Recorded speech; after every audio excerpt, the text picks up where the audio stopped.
Hello student, नमस्ते। मैं रानी जायसवाल, आप सभी का मोस्ट वेलकम है आज की क्लास में। तो आज का जो हमारा एम्प्लॉयबिलिटी स्किल का क्लास है, चैप्टर नंबर 12 रहने वाला है। लास्ट चैप्टर है ये आपका, जिसमें हम क्या पढ़ेंगे, नौकरी और अप्रेंटिसशिप के बारे में पढ़ेंगे। ठीक है, चलिए तो हम क्या करते हैं, क्लास को स्टार्ट करते हैं कि क्या है हमारा जॉब और अप्रेंटिसशिप। तो जॉब और अप्रेंटिसशिप आपका क्या है, इसके बारे में हम देखेंगे। चलिए सबसे पहले देख लेते हैं इसके अंदर कि इंट्रोडक्शन क्या है आपका। इंट्रोडक्शन के बारे में हम क्या करेंगे, देखेंगे। तो आज के समय में, ठीक है, आज के समय में सिर्फ पढ़ाई करना ही जरूरी नहीं है। ठीक है, पढ़ाई ही काफ़ी नहीं है, हमें ये भी जानना जरूरी है कि पढ़ाई के बाद नौकरी यानी कि जॉब कैसे मिलेगा। ठीक है, सिर्फ पढ़ाई पढ़ते रहना यही इम्पोर्टेंट नहीं है, हमें ये भी देखना है कि हमें जॉब मिलेगा कैसे। ठीक है, कौन सा हम पढ़ाई करेंगे तो हमें कौन सा जॉब मिल जाएगा। उसके बाद हम किस तरह से सीखते हुए कमाई यानी कि अप्रेंटिसशिप कर सकते हैं, यानी कि काम के साथ साथ यानी कि स्किल के साथ साथ हमें कैसे पैसे भी मिलेंगे। यानी कि अप्रेंटिसशिप आपका ये होता है कि जॉब के साथ साथ आपको स्किल भी मिलेगा सीखने को। ये आपका एक पॉइंट आपका कह रहा है कि यह अध्याय हमें यह सिखाता है कि नौकरी कैसे खोजें। ठीक है, हाउ टू सर्च जॉब के बारे में यहाँ पे हमें बताता है। अब देखिए यहाँ पे बहुत सारे आपको ऐप हैं, बहुत सारे आपके सोशल मीडिया पे ऐप हैं, जहाँ पे आपको क्या है कि आप अपना जो भी रिज्यूम वगैरह है ना, जो भी आपके क्वालिफिकेशन है उसके अंदर आप क्वालिफिकेशन के अकॉर्डिंग आप रिज्यूम बनाइए। उसके बाद आप क्या करिए, उस ऐप में आप क्या करिए, उस ऐप को ओपन करिए यानी कि डाउनलोड करिए आप। उसके बाद वहाँ पे रिज्यूम का ऑप्शन आता है, वहाँ पे रिज्यूम आप इंसर्ट करेंगे।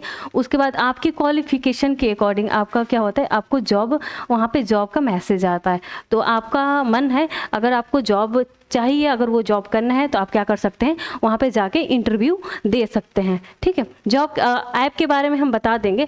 फिर आपका दूसरा कहता है कि इंटरव्यू की कैसे तैयारी करें। ठीक है, how to prepare for interviews के बारे में यहाँ बताया है। और फिर आपका बताया है कि अप्रेंटिसशिप आपका क्या होता है और इसके क्या फ़ायदे हैं। ठीक है, क्या हमें प्रॉफिट मिलता है। फिर अगर आप खुद का काम यानी कि खुद का काम करना चाहते हैं तो उसकी जानकारी भी क्या करता है, हमें मिलेगा इसके अंदर। आगे देखें, आगे आपका बोला है कि पॉजिटिव वर्क फॉर इन्वायरमेंट के बारे में यहाँ बात किया है कि पॉजिटिव इन्वायरमेंट क्या होता है। देखिए, सकारात्मक कार्य वातावरण का मीन्स आपका होता है कि कार्यस्थल जैसे कि आपका फैक्ट्री हो गया, ऑफिस हो गया, वर्कशॉप हो गया, जहाँ हम क्या करते हैं, काम करने में हमें खुशी और सुरक्षा भी हमें और सम्मान के साथ साथ हमें सपोर्ट भी मिलता है यानी कि सहयोग भी मिलता है। जहाँ देखिए कर्मचारी एक दूसरे की इज्जत करते हैं, सभी के लिए साफ सुथरा और सुरक्षित माहौल हो। ठीक है, आपको कोई नुकसान ना हो, कोई डर दबाव का भेदभाव ना हो, यानी कि कोई प्रेशर ना हो, किसी से डरने का आवश्यकता ना हो। यहाँ पे उस तरीके का माहौल होना चाहिए। काम करते समय लोग मोटिवेट और क्या करें, खुश रहें। ठीक है, और आपका बोला है एग्जाम्पल में, आपका एक बार देख लेते हैं कि एग्जाम्पल में आपका क्या है, कि जैसे कि एग्जाम्पल में यहाँ पे आपका दे रखा है कि सीमा और राहुल दोनों एक ही कंपनी में क्या करते हैं, काम। सीमा और राहुल दोनों एक ही कंपनी में क्या करते हैं, काम करते हैं। फिर इसके अंदर बोला है कि सीमा का बॉस रोज डांटता है उसको, कोई मदद यानी कि कोई हेल्प नहीं करता, वहाँ का माहौल नकारात्मक है यानी कि निगेटिव है। फिर राहुल की जो टीम है वो एक दूसरे की क्या करती है, हेल्प करती है, बॉस तारीफ करता है, वहाँ काम का क्या होता है, माहौल पॉजिटिव होता है। यानी कि जो वहाँ की टीम है उसकी जो बॉस होता है उसकी हेल्प करता है, यानी कि एक दूसरे से उसकी तारीफ करता है। वहाँ का जो माहौल है वो कैसा रहता है, आपका सकारात्मक रहता है। देखिए, अब देखिए बेनिफिट्स के बारे में आपका बात किया है, सकारात्मक माहौल के क्या बेनिफिट्स होते हैं। तो यहाँ पे क्या रहता है कि एक तो वहाँ पे काम करने में हमारा क्या लगता है, मन लगता है। दूसरा, हमें तनाव नहीं रहता है यानी कि तनाव कम होता है। तीसरा, टीम का आपको हेल्प मिलता है। और उत्पादन यानी कि आपका उत्पादन जो होता है वो अच्छा होता है। जब इंसान खुश रहेगा तो काम भी अच्छा करेगा और वहाँ का माहौल भी अच्छा होगा और काम ज़्यादा होगा तो उसको प्रॉफिट भी मिलेगा कंपनी को, ऑफिस को। अब कर्मचारी वहाँ पे क्या रहेंगे, लंबे टाइम तक टिके रहेंगे, जहाँ पे अच्छा माहौल रहेगा, सब खुश रहेंगे, कोई काम का प्रेशर नहीं रहेगा, दबाव नहीं रहेगा, तो वहाँ पे कर्मचारी जो होंगे वो क्या होंगे, लंबे टाइम तक रहेंगे। आगे देखते हैं कि व्यक्तिगत सौंदर्य एवं स्वच्छता की यहाँ पे बात किया है। तो यहाँ पे सबसे पहले आपको बोला है कि अपने शरीर, कपड़े, बाल, नाखून और जूतों को हमेशा क्या करना चाहिए, साफ और अच्छा रखना चाहिए। इससे क्या मिलता है हमें, इससे हमें खुद को क्या होता है, खुशी मिलता है, जैसे कि खुद को अच्छा फील होता है कि हाँ आज अच्छा महसूस कर रहे हैं। जब हम साफ सुथरे दिखते हैं ना, तो लोग भी हमसे क्या होते हैं, खुश रहते हैं और हमें अच्छे से याद रखते हैं। ठीक है, अब वही है कि अगर ऑफिस में क्या है कि कुछ भी आप लेट पहुंचो, ऑफिस का टाइम क्या है कि आपका 9 बजे है, ठीक है, 9 बजे आपका है और आप पहुंच रहे हो कब, 11 बजे। अब एक दिन होता है, 2 दिन होता है, या फिर आप पहुंचते हो तो कभी अगर मान के चलो ऑफिस का ड्रेस है, ठीक है, ऑफिस का ड्रेस है और आप बोला गया है कि आपको डेली उसी ड्रेस में आना है। आप क्या करते हैं कि रोज़ अलग अलग मतलब ड्रेस को छोड़ के अलग अलग ड्रेस वियर करके जाते हैं। आपको एक दिन बोला जाता है, 2 दिन बोला जाता है, लेकिन क्या होता है एक टाइम ऐसा आता है कि इसको तो रोज़ रोज़ बोलना पड़ता है, मतलब ये सुनते ही नहीं है, इस तरीके का बात आ जाता है कि इनको बोलने का कोई फ़ायदा ही नहीं है। या फिर ऐसे कह सकते हैं कि ड्रेस को अच्छे से वियर नहीं करना, मतलब आपके जो हेयर स्टाइल है या फिर नाखून है या फिर आप बैड तरीके से, यानी कि कपड़े से बदबू आना, इस तरीके का अगर ऐसा होता है तो मतलब जो ऑफिस में स्टाफ होते हैं ना, आपके पास क्या होता है, थोड़ा सा दूरियां बना के रखते हैं। अब वही क्या है, आप अच्छे से जाते हो, ड्रेस वगैरह अच्छे से पहनते, अच्छे से बोलना, आपका कम्युनिकेशन, आपका उठना बैठना, लोगों से आपका जो बिहेवियर है वो अच्छा होता है, तो क्या होता है कि आपस में अच्छा माहौल होता है। देखिए, अब व्यक्तिगत सौंदर्य एवं स्वच्छता क्यों हमें इम्पोर्टेंस है, तो देखिए इसका क्या रीजन हो सकता है। एक तो आपका रीजन और दूसरा आपका हो गया, आसान भाषा में इसको समझ लेते हैं। आपका रीजन क्या है कि अच्छा दिखना, कॉन्फिडेंस की यहाँ बात किया है, यानी कि आत्मविश्वास की बात किया है, नौकरी में काम आता है, और दूसरा बीमारी से हमें क्या करता है, बचाव रखता है। अच्छा दिखना मतलब लोग हमें देख के क्या होते हैं, खुश होते हैं। दूसरा आत्मविश्वास का मतलब हम खुद पर भरोसा महसूस करते हैं, यानी कि कॉन्फिडेंस होता है हमें। नौकरी में काम आता है, कैसे काम आता है, इंटरव्यू और नौकरी में अच्छा असर डालता है आपका। ठीक है, बीमारी से बचें, गंदगी से बीमारियां होती है, ये तो आपको पता ही है। आगे देखते हैं हमें क्या नहीं करना चाहिए, हमें क्या नहीं करना चाहिए। देखिए क्या नहीं करना चाहिए, हमें क्या करना चाहिए, क्या नहीं करना है ये तो हमने देख लिया, क्या करना चाहिए तो क्या क्या करें। देखिए डेली आपको नहाना होता है, यानी कि शरीर से आपकी बदबू ना आए। दूसरा, दांत साफ रखें, मुंह से बदबू ना आए, है ना। आप क्या कर रहे हैं कि ऑफिस में जा रहे हैं, ठीक है, ऐसा होता है कि आप एक पर्सन आपके सामने बैठा है, आप मतलब फेस टू फेस ऐसे बैठे हैं, बातें चीज कर रहे हैं, और क्या रहे, आपके मुंह से बदबू आ रहा है। तो क्या होता है कि एक बार आपके साथ कोई बैठ गया, फिर दोबारा क्या होता है, थोड़ा सा दूरियां बना लेता है कि नहीं उसके मुंह से क्या हो रहा है, बदबू सा आ रहा है। फिर तीसरा आपका क्या करें, बाल कंघी करें, मतलब अच्छे और साफ दिखें। नाखून काटे, गंदगी जमा ना हो नाखून में, यानी कि बड़े बड़े नाखून हो, उसमें बहुत सारे आपकी गंदगी जमा है, ये भी आपके क्या होते हैं, थोड़ा सा दूरियां बनाती हैं। कपड़े जो आपके साफ क्या हो, साफ कपड़े पहने, यहाँ पे बात किया है, लोग आपको पसंद करें। फिर आपका क्या, जूते पॉलिश करें, जो पूरा पहनावा क्या लगे, अच्छा लगे, यानी कि प्रोफेशनल आप दिखें, कुल मिला के कहने का मतलब। अब देखिए कार्यस्थल पे तनाव का क्या प्रबंध है, यानी कि state management at work place. तो देखिए सबसे पहले आपका तनाव क्या, तनाव का मतलब क्या होता है, तनाव का मतलब क्या होता है, क्या मीन्स होता है। तो देखिए जब हम किसी काम को लेकर चिंता या दबाव महसूस करते हैं, जैसे कि कैसे कि बहुत काम हो और समय कम हो, बॉस क्या हो हमारा गुस्से में हो, और नौकरी खोने का डर हो, टीम के लोग असहयोग ना करें, यानी कि टीम के जो लोग हैं, जो मेंबर है, वो आपका हेल्प ना करें, तो ये हो सकता है आपके तनाव का रीजन हो सकता है, कारण हो सकता है। आगे देखते हैं। अब देखिए तनाव के क्या क्या लक्षण हो सकते हैं आपके। तो दूसरा मानसिक लक्षण, यानी कि आपका क्या हो गया, मानसिक लक्षण देखेंगे, शारीरिक लक्षण देखेंगे। तो मानसिक लक्षण आपका क्या हो जाएगा कि चिड़चिड़ापन, हमेशा गुस्से में बात करना, ठीक है, हमेशा गुस्से में रहना, चिंता, ठीक है, अब काम ज़्यादा है तो हमेशा स्ट्रेस में रहना। दूसरा, ध्यान न लगना, गुस्सा जल्दी आ जाना।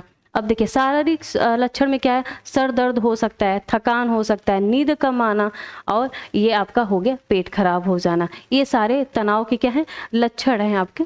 फिर देखिए तनाव के क्या कारण हो सकते हैं यहाँ पे, तो तनाव के क्या कारण है, अधिक काम का बोझ हो सकता है कि अधिक काम का क्या हो, आपके पास बोझ हो। फिर दूसरा, समय पर काम पूरा ना हो पाना, ये भी आपका तनाव का आपका रीजन हो सकता है। तीसरा आपका हो सकता है सहकर्मियों से झगड़ा हो सकता है। और चौथा आपका डर या असुरक्षा।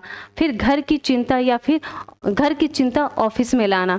घर में कोई प्रॉब्लम है तो आप क्या कर सकते हैं, ऑफिस में उसको सोच रहे हैं, या फिर ऑफिस का जो टेंशन है वो घर में आप सोच रहे हैं। इस तरीके का ये आपके तनाव के रीजन हो सकते हैं। अब तनाव कैसे कम करें, अब तो रीजन ये हो सकता है, लेकिन इसको कम कैसे करें, ठीक है। हाउ टू मैनेज स्ट्रेस की बात किया है, यहाँ उपाय की बात किया है। तो उपाय सबसे पहले क्या है, समय का सही उपयोग करें, यानी कि टाइम का सही यूज़ करें। दूसरा, छोटे छोटे आप क्या करें, आपको ब्रेक लेना होगा, यानी कि हर 25 मिनट पे आपको बताया गया था ना, हमने चैप्टर में पढ़ा है कि हमें हर 25 मिनट पे, चाहे हम स्टडी कर रहे हैं, चाहे हम कोई वर्क कर रहे हैं, हमें हर 25 मिनट पे 5 मिनट का ब्रेक जरूर लेना चाहिए। 5 मिनट का ब्रेक जरूर लेना चाहिए। अगर लगातार हम 4 घंटा काम कर रहे हैं, ठीक है, तो हमें 30 मिनट का ब्रेक होना चाहिए। 30 या फिर 25 या फिर 30 मिनट का क्या होना चाहिए, हमारे पास ब्रेक होना चाहिए। फिर सांस की एक्सरसाइज करें, ठीक है। फिर बात करें, थोड़ा चलें, पानी पिएं। ये ब्रेक के टाइम आप कर सकते हैं। देखिए आसान भाषा में इसका देख लें, समय का सही उपयोग करने का मतलब हो गया काम को समय पे पूरा करें। छोटे से ब्रेक लेने का मतलब हो गया दिमाग को आराम मिलेगा। इससे क्या होगा, अगर हम 5 मिनट का थोड़ा सा ब्रेक लेते हैं ना, तो थोड़ा सा माइंड हमारा रिलैक्स होता है। फिर उसी आपके स्टेप में आपके काम होने लगते हैं जब आप स्टार्टिंग में बैठे होते हैं। सांस का एक्सरसाइज करें, मतलब मन शांत हो जाता है। बात करने का मतलब दोस्तों परिवारों से आप क्या कर सकते हैं, जो 5 मिनट के ब्रेक में तो आप सिर्फ पानी वानी पी सकते हैं, टहल सकते हैं, लेकिन जो आपके 25-30 मिनट में उसकी बात की है, दोस्तों या परिवारों से बात कर सकते हैं।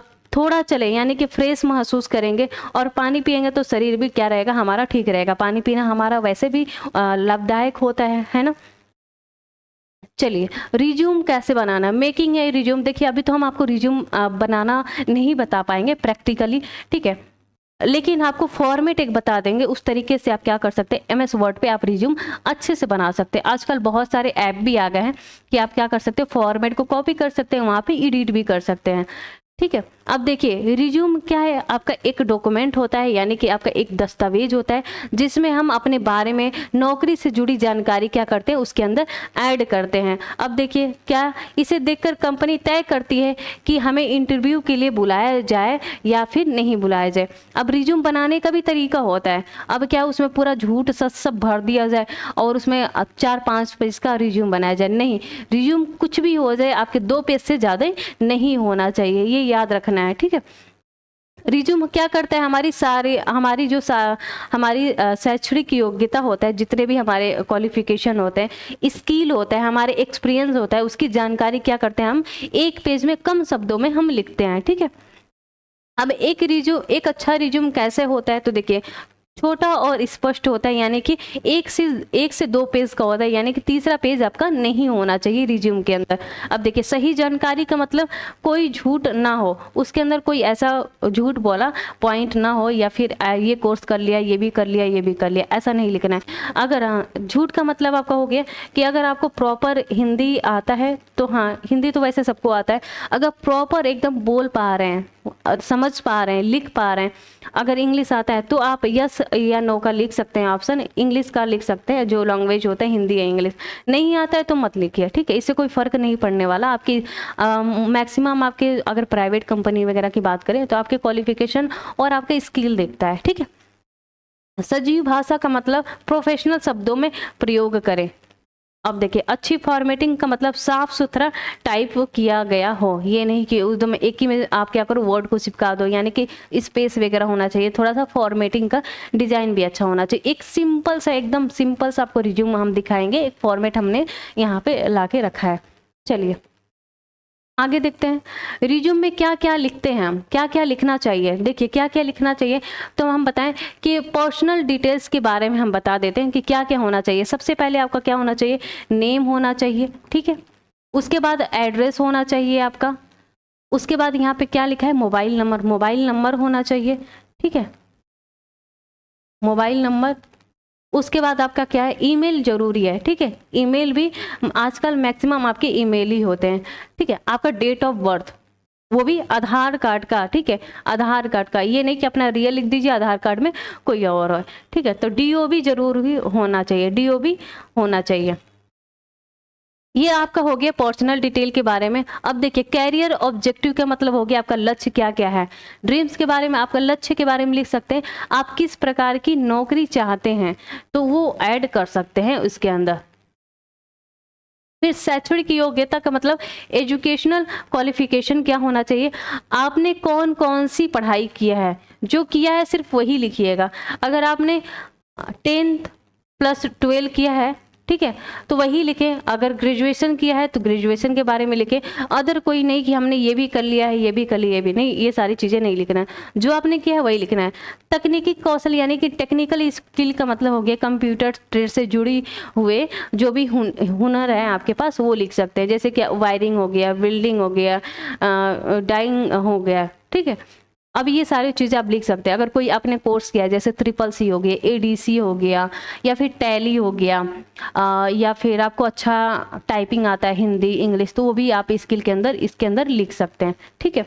एक्सपीरियंस की बात कर रहे हैं तो अगर आप कहीं पे भी 2 साल 3 साल टाइपिंग का काम किया, हिंदी टाइपिंग का, इंग्लिश टाइपिंग का, या फिर आप कोई कहीं टीचिंग किया है, या फिर कहीं कोचिंग में पढ़ाया है, कोचिंग का नहीं कहीं पढ़ाया है, वो लिख सकते हैं। या फिर कहीं पे भी ऑलरेडी आपने कहीं कंपनी में काम कर रखा है, जिस कंपनी में, उस कंपनी का नाम डाल के इतने साल हमने यहाँ पे वर्क किया है, ये लिख सकते। अब पूरा उसका डिटेल नहीं लिखना है कि यहाँ पे भी था, ठीक है, सिर्फ कंपनी का नाम और कितने ईयर्स आपने काम किया ये लिख सकते हैं। अतिरिक्त जानकारी का मतलब अदर इंफॉर्मेशन में क्या हो गया कि भाषा की रुचि, भाषा रुचि, NCC पुरस्कार, अगर कोई आपने पुरस्कार वगैरह पाया तो उसके बारे में लिख सकते हैं, और भाषा के बारे में लिख सकते हैं जो हमने बता दिया था आपको। हिंदी आता है तो अगर प्रॉपर इंग्लिश आता है, बोल पाते हैं, समझ पाते हैं तो लिखना है, झूठ नहीं लिखना है, ठीक है। अगर हिंदी सिर्फ आता है तो सिर्फ हिंदी ही लिखना है, ठीक है। अब आगे देखें,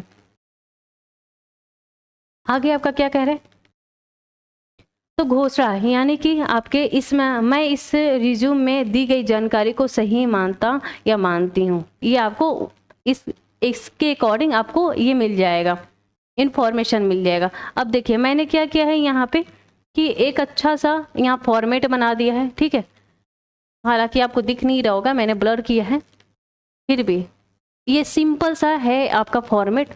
यहाँ पे अपना फोटो लगा सकते हैं, ठीक है। अब वो कहेंगे कि रिज्यूम हम बनाएं कैसे, ऐसे फॉर्मेट हम कैसे बना पाएंगे, तो देखिए आपको MS वर्ड में ये ट्राई करना होगा। अब ऑनलाइन है, ऑनलाइन तो मैं कैसे ही बताऊं, लेकिन एक फॉर्मेट हमने आपको बना दिया है। सबसे पहले यहाँ पे लिखना है, ये आपका हो गया, यहाँ पे रिज्यूम लिख सकते हैं आप, ठीक है। रिज्यूम CV नहीं होगा, ठीक है, CV आपको बताया कि CV कहाँ यूज करते हैं, तो यहाँ पे रिज्यूम लिख सकते हैं। आपका बताया था ना, अपना नाम लिखना है सबसे पहले, उसके बाद क्या लिखना है, अपना नाम के बाद आपको क्या लिखना है, एड्रेस लिखना है, मोबाइल नंबर लिखना है, ईमेल लिखना है और DO भी लिखना है, ठीक है। चलिए उसके बाद आपको बताया था कैरियर ऑब्जेक्टिव के बारे में लिखना है, क्या आपका है कैरियर ऑब्जेक्टिव, तो ये सारी चीजें आप लिख सकते हैं यहाँ पे। उसके बाद आपका क्वालिफिकेशन क्या क्या रहा है तो यहाँ पे डाल सकते हैं, क्वालिफिकेशन आपका क्या है तो ये यहाँ पे लिख सकते हैं आप, और कौन से ईयर में पास किया, कौन से कॉलेज से पास किया, कितने नंबर है ये लिख सकते हैं आप। फिर आप ये आपके हो गए कि जो एक्स्ट्रा आपके एक्स्ट्रा स्किल है, जैसे कि कोई कोर्स वगैरह किया है तो उसके बारे में आप लिख सकते हैं। और नीचे आप लिख सकते हैं एक्सपीरियंस, अगर कहीं आपने पहले काम किया है तो वो आप एक्सपीरियंस डाल सकते हैं कि हमने यहाँ पे इतने इस कंपनी में काम किया, 2 साल 3 साल ब्रैकेट में करके लिख सकते हैं, ठीक है। तो इस तरीके का फॉर्मेट होना चाहिए आपका, एकदम सिंपल सा। और जो भी आप क्या करें क्वालिफिकेशन लिखे ना, इस तरीके का आप क्या करें सीट ले लें, ठीक है, उसके अंदर ये MS वर्ड के अंदर इजीली ये फॉर्मेट मिल जाता है, सिंपल सा, ये बिल्कुल सिंपल सा है। आपको और भी, आपको जाएंगे ना तो आपको और भी फॉर्मेट मिल जाएगा रिज्यूम का, बहुत सारे ऐप है, उस ऐप के थ्रू आप क्या कर सकते हैं, फॉर्मेट ले सकते हैं और एडिट कर सकते हैं। लेकिन ये नहीं कि जो उसके अंदर है उसी को रहने दें, नहीं, अपना नाम वगैरह चेंज करना होगा, जो आपके क्वालिफिकेशन है वो सारी चीज़ें चेंज करना होगा। लेकिन एकदम सिंपल सा साफ सुथरा फॉर्मेट एक आपका ये है, पहले इसको ऐसे आपको सीखना होगा। तो देखिए, अच्छा रिज्यूम नौकरी का पहला कदम, इससे ध्यान से और सरल से सच्चाई के साथ क्या करना चाहिए, हमें बनाना चाहिए। अब देखिए इंटरव्यू के बाद क्या है, रिज्यूम तो हो गया, रिज्यूम हमने दे दिया आपको, आपको क्या किया, आप कंपनी ने हायर कर लिया, आपको रख लिया। लेकिन अब रखने से पहले आपको इंटरव्यू तो लेगा ना, रिज्यूम में आप तो, रिज्यूम से तो आप सेलेक्ट हो गए, इंटरव्यू भी तो लेगा ना कि हाँ कहाँ से हो, क्या नाम है आपका, ये सारी चीज़ें। तो देखिए इंटरव्यू क्या है, तो इंटरव्यू का मीन्स है कि नौकरी के लिए बातचीत करना। जब कोई कंपनी आपको नौकरी देने से पहले आपसे क्या करता है, सवाल पूछता है। सवाल नॉर्मल भी हो सकता है, अगर कहीं कॉलेज या फिर स्कूल इंस्टीट्यूट है तो वहाँ पे क्वेश्चन भी कर सकता है, तो उससे क्या करते हैं हम, इंटरव्यू कहते हैं। आगे देखते हैं, अब इंटरव्यू क्यों होता है, ठीक है, why is the there an interview, interview क्यों होता है, इंटरव्यू इसलिए होता है यह जानने के लिए कि आपका काम, आप काम के लायक हैं या नहीं, आप हमारे इंस्टीट्यूट या कॉलेज या हमारे कंपनी के लायक हैं या नहीं, इसलिए ये इंटरव्यू लिया जाता है कि आप किस तरीके से बात कर रहे हैं, आपका जो ड्रेस है वो कैसे वियर किया है, यानी कि फॉर्मल जो ड्रेस है उस तरीके का आपको पहन के जाना होता है। और बात करने का, आपका कम्युनिकेशन करने का तरीका क्या है, आई कांटेक्ट कैसा है, आप किस तरीके से डील कर पा रहे हो, डील तो नहीं यहाँ पे बात करें, कम्युनिकेशन देखा जाता है, आपका स्किल देखा जाता है, बोलने का तरीका देखा जाता है, ठीक है, आप कैसे जवाब दे रहे हो, ये सारी चीज़ें देखे जाते हैं।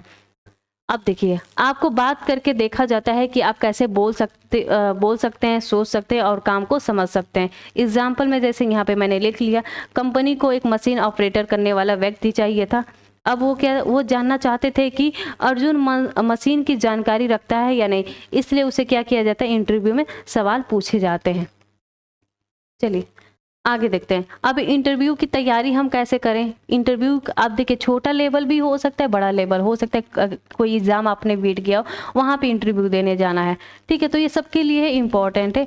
अगर आप कंपनी में जा रहे हैं, किसी इंस्टीट्यूट में जा रहे हैं, कोई कॉलेज में जा रहे हैं, कोई स्कूल में जा रहे हैं, तो भी ज़रूरत आपको लिया जाता है, चाहे कितना भी आपके पास टैलेंट है, स्किल है, इंटरव्यू लिया जाता है आपका, ठीक है, नॉर्मल चाहे हार्ड। अब देखिए, जिस नौकरी के लिए आप जा रहे हैं उसके बारे में थोड़ी सी जानकारी लें कि हम कौन से कंपनी में या फिर कौन से स्कूल में और कौन से क्लास वाले को पढ़ाने जा रहे हैं, तो उसके बारे में जानकारी रहना बहुत ज़रूरी है। और फिर आपका यहाँ पे बात क्या है कि अच्छे साफ कपड़े पहने, फॉर्मल यानी कि फॉर्मल ड्रेस पहने, ये नहीं कि अब लड़कियाँ हैं तो क्या करें कि पूरा पहन लें, बड़े बड़े नेल हो, नेल पेंट हो रेड कलर का, वाइट कलर से डिजाइन हो, और कान में बड़े बड़े झुमके हों, इस तरीके का नहीं, फॉर्मल आप ड्रेस पहन सकती हैं, ठीक है, जीन्स के ऊपर कुर्ती सा पहन सकती हैं, और ये सारी चीज़ें। और आपके जो स्लीपर है, आप शूज़ भी पहन सकती हैं, स्लीपर आप नॉर्मल पहन सकते हैं जो कम हील्स वाली होती हैं, इस तरीके का, ठीक है, प्रेस आयरन किया हुआ कपड़ा हो, इस तरीके का अच्छे साफ कपड़े पहने, समय से पहले पहुंचे, यानी कि अगर आपको 10 बजे का टाइम दिया गया है तो आप क्या कर सकते हैं, 9 बजे 9:30 बजे तक वहां पे पहुंचना होता है, ठीक है, समय से पहुंचे, शांत रहें और डरे नहीं, घबराना नहीं है, शांत रहना है, ठीक है, और आपने जितना तैयारी किया उस तैयारी के अकॉर्डिंग आपको खुद कॉन्फिडेंस होना चाहिए। आईने के सामने खड़े होकर आप क्या कर सकते हैं, इंटरव्यू देने के पहले यानी कि प्रैक्टिस के रूप में आप क्या कर सकते हैं, ये आपका सबसे ईजी और आसान कह लें, आपका सबसे अच्छा तरीका, आईने के सामने खड़े होकर बोलने की थोड़ी सी प्रैक्टिस करें, ठीक है, प्रैक्टिस हो जाता है। तो ये रहा आपका। अब देखिए इंटरव्यू में कैसे बात करना है, तो देखिए आप जिस टाइम जा रहे हैं ना, आपका अगर मॉर्निंग में जा रहे हैं तो आप गुड मॉर्निंग बोल सकते हैं या फिर नमस्ते बोल सकते हैं, या फिर आफ्टरनून यानी कि 12 बजे के बाद तो आफ्टरनून, या फिर इवनिंग में जा रहे हैं गुड इवनिंग, ठीक है, तो नमस्ते या गुड मॉर्निंग कहें। और हमेशा मतलब ये नहीं कि पूरा यहाँ मुस्कुरा के बात करने का मतलब कि मतलब थोड़ा सा आपके चेहरे पे मुस्कान होना चाहिए, ये नहीं कि पूरे हंसते रहे, दांत दिखाते रहे, ठीक है। अब देखिए, सवाल समझ में आए तो कहें ठीक है, अब जवाब दे सकते हैं। अगर सवाल नहीं समझ में आता है उस कंडीशन में क्या बोलना है, सॉरी बोल देना है, या फिर आप बोल सकते हैं कि माफ़ कीजिए, अगर हिंदी में बोलना है। अगर इंग्लिश में नहीं बोलना है तो आप हिंदी में भी इंटरव्यू आप दे सकते हैं, वो जिसमें आप कंफर्टेबल हो।